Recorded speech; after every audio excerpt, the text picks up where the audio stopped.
Welcome back. So, in the last episode, we were discussing on design concepts. In this episode, I'm going to discuss on design model.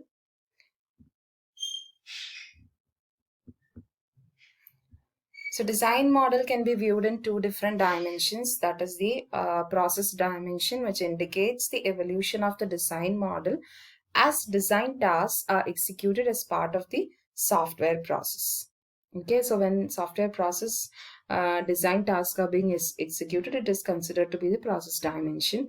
And the abstraction dimension represents the level of detail as each element of the analysis model is transformed into a design equivalent and then refined iteratively. So for a software process to further proceed, we'll be first analyzing a model, right? From that step onwards, each level of detail is being represented as the abstract dimension.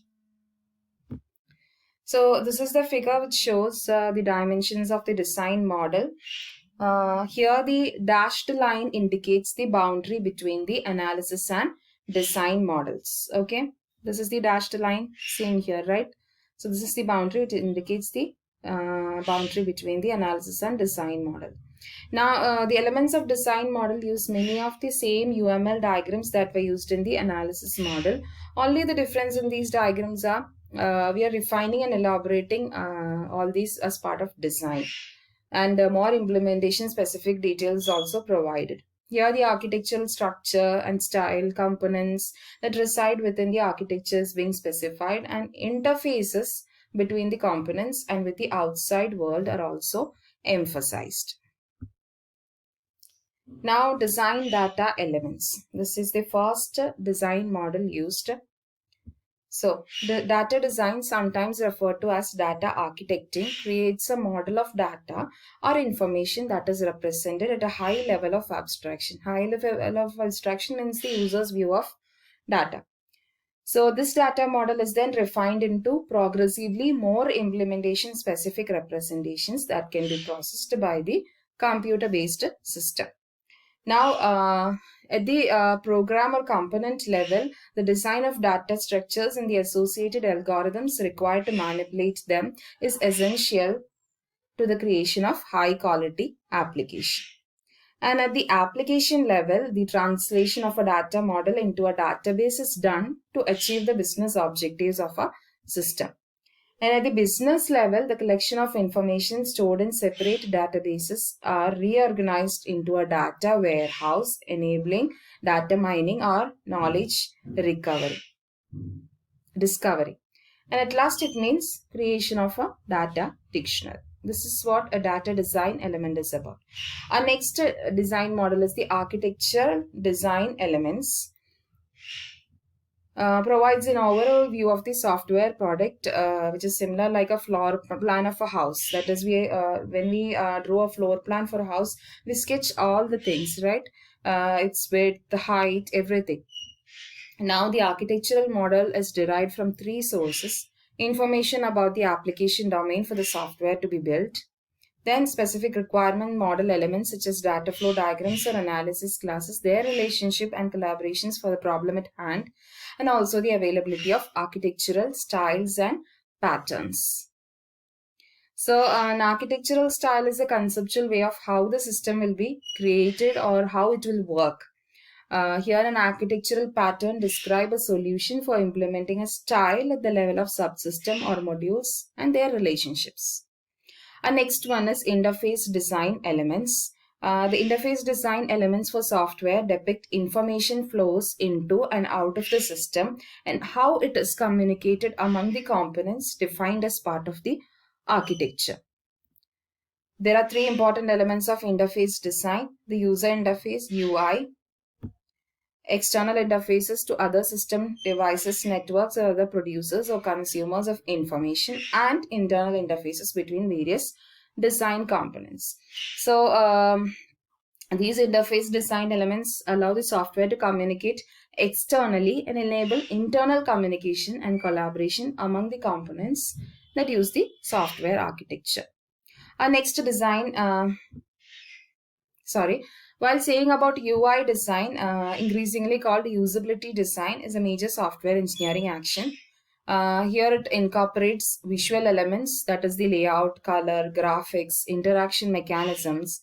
Then ergonomic elements, that is information layout and placement, metaphors, UI navigation. Then technical elements, that is the patterns, usable components, etc. And in general, the UI is a unique subsystem within the overall application architecture.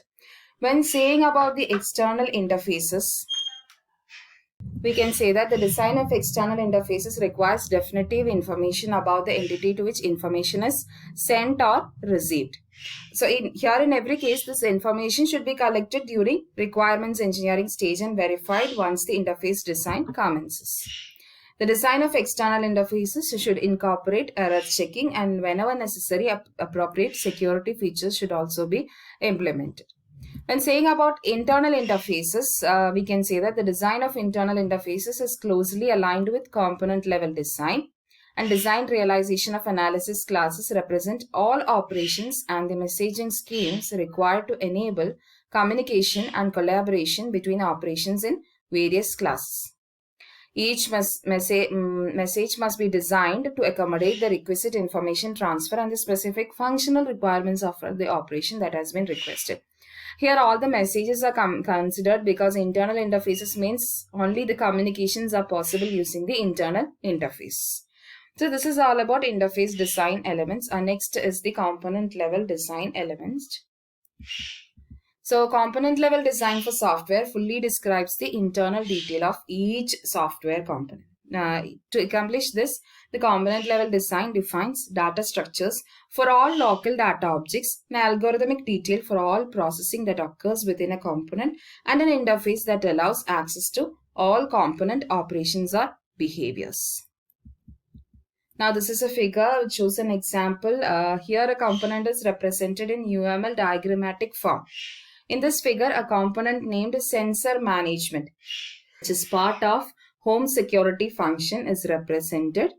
The dashed arrow connects the component to a class named sensor that is assigned to it. Internal details of each software component include data structures, algorithmic details, interface to access component operation or behavior. We have the next design model, that is deployment level design elements. Deployment level design elements indicate how software functionality and its subsystems will be allocated within the physical computing environment that will support the software. So for example, the elements of the safe home product are configured to operate within 3 primary computing environments, right? We have seen a home-based PC, right? And the safe home control panel also we have seen, and a server housed at CPI Corporation providing internet-based access to the system. This is how the 3 security systems have been shown. Here the diagram shows the descriptor form, that is the deployment diagram, shows the computing environment but does not explicitly indicate the configuration details. Configuration details means we don't know the hardware hardware configurations of the PC and all. So we don't know explicitly what the configuration detail is. So this is about design models. We have come to an end with the chapter unit 3. I hope you have understood today's episode, and thank you so much.